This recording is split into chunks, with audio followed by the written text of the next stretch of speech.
ప్రణీత్ రావు వెనుక ఉన్న పెద్దలెవరో, డేటా ధ్వంసం వెనుక మర్మం ఏమిటో, అనధికారిక చర్యలు పాల్పడ్డారా, పోలీసు రాజకీయ వర్గాల్లో చర్చగా మారిన అంశం అంటూ ఒకరిని చూస్తాను. ఒకసారి దీని గురించి కూడా ఒకసారి మనం చదివేటువంటి ప్రయత్నం చేద్దాం మిత్రులారా, ఎందుకంటే చాలా సంచలనమైన విషయాలు కనబడతా ఉన్నాయి అందులో.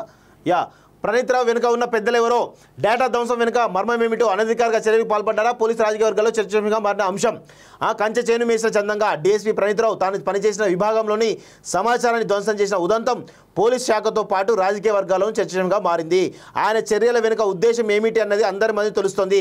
నిఘా పరిజ్ఞానాన్ని అనధికారిక చర్యలకు వినియోగించారా, లేకుంటే డేటాను ధ్వంసం చేయాల్సిన అవసరం ఏముంది అనే ప్రశ్నలు తలెత్తున్నాయి. అత్యంత ముఖ్యమైన వ్యక్తుల ఆదేశాలు లేకుండా ప్రణీత్ రావు డేటా ధ్వంసానికి పాల్పడే సాహసం చేయరని అధికారులు అంచనా వేస్తున్నారు. ప్రభుత్వం కూడా ఇదే అభిప్రాయంతో ఉంది. దీంతో అసలేం జరిగిందో, బాధ్యులు ఎవరో తెలుసుకునేందుకు అధికారులు ప్రయత్నాలు మొదలుపెట్టారు. ఇది జరగాలంటే ప్రణీత్ రావుపై కేసు పెట్టి విచారించాల్సి ఉంటుంది. ఆయన వాంగ్మూలం ఆధారంగా ఇందుకు పురిగొల్పిన వారిపైన కేసు పెట్టే అవకాశం ఉంది. ఫోన్ ట్యాపింగ్ విమర్శలు, పోలీస్ శాఖలో స్పెషల్ ఇంటెలిజెన్స్ బ్రాంచ్ అత్యంత కీలకమైంది.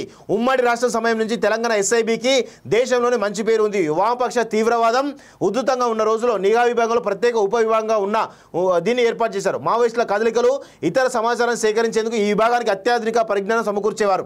గూఢచర్యానికి అవసరమైన పరిజ్ఞానాన్ని ప్రపంచవ్యాప్తంగా ఏ దేశం తయారు చేసినా దాన్ని ఎస్ఐబి సమకూర్చుకునేది. దీంతో మావోయిస్టులు సైతం అనేక సందర్భాల్లో ఈ విభాగాన్ని అమెరికా గూఢచర సంస్థ సిఐఏతో పోల్చారు. వామపక్ష తీవ్రవాదం రాష్ట్రంలో అవసాన దశకు చేరుకోవడంలో ఈ విభాగం పాత్ర ఎంతో ఉంది. ఇందులోనూ స్పెషల్ ఆపరేషన్ టార్గెట్ ఎస్ఓటి విభాగం ఇంకా కీలకమైంది. మావోయిస్టుల కదలిక సమాచారాన్ని ఈ విభాగం సిబ్బంది సాంకేతిక పరిజ్ఞానం ద్వారా సేకరిస్తుంటారు. ఈ పరిజ్ఞానాన్ని ప్రభుత్వాలు తమకు గిట్టని వారిపై ప్రయోగిస్తున్నారనే అపవాదం ఉంది. తమ ఫోన్లను ఎస్ఐబి సిబ్బంది ట్యాప్ చేస్తుంటారని అనేక మంది రాజకీయ నాయకులు, ప్రజాప్రతినిధులు గతంలో బహిరంగంగానే విమర్శించారు. గత ప్రభుత్వ హయాంలోనూ ప్రతిపక్ష నాయకుల మీద ఎస్ఐబి ద్వారా నిఘా పెట్టించారనే ఆరోపణలు ఉన్నా ఇన్నాళ్ళు ఆధారాలేవి దొరకలేదు. ఇప్పుడు ప్రణీత్ రావు ఎస్ఓటీలో హార్డ్ డిస్క్లు ధ్వంసం చేయడం, డేటా చెరిపేయడం తీవ్ర కలకలం రేపాయి. అధికారిక విధుల్లో భాగంగా నిఘా సమాచారం సేకరించి ఉంటే దాన్ని ధ్వంసం చేయాల్సిన అవసరం ఏమీ ఉంటుందనేది ప్రశ్న. అనధికారికంగా ఏదో చేసి ఉంటారని, అది బయటపడితే తమకు కష్టమైన ఉద్దేశంతోనే ఈ ఘటనకు పాల్పడి ఉంటారని అధికారులు భావిస్తున్నారు. దాంతో ప్రణీత్ రావు ధ్వంసం చేసిన సమాచారం ఏమిటో తెలుసుకునేందుకు ప్రయత్నిస్తున్నారు. గత ప్రభుత్వంలో కీలకమైన వ్యక్తులు ఆదేశాల మేరకు ఈ చర్యలకు పాల్పడ్డారా అనే విషయాన్ని తెలిసేందుకు ప్రణీత్ రావుపై కేసు పెట్టి విచారించాలని భావిస్తున్నారు. రాసి పెట్టుకోండి మిత్రులారా, ప్రణీత్ రావు వెనకాల ఉన్నది ఇక ఈ కల్వకుంట్ల కుటుంబంలో కీలక వ్యక్తులు అని చెప్పేసి తెలుస్తోంది.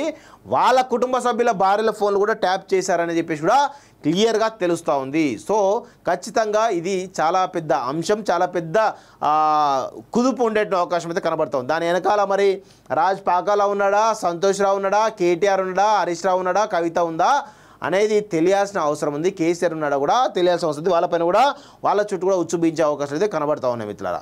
నిజంగా కూడా ఇది కేవలం రాజకీయ నాయకుల ఫోన్లు, ప్రతిపక్ష నాయకుల ఫోన్లు కాదు, లేదా అధికార పార్టీలో ఎమ్మెల్యే మంత్రుల ఫోన్లే కాకుండా ఇంకా పెద్ద ఎత్తున ఈరోజు చాలామంది ఫోన్లో కూడా ట్యాప్ చేసినట్టుగా తెలుస్తూ ఉంది.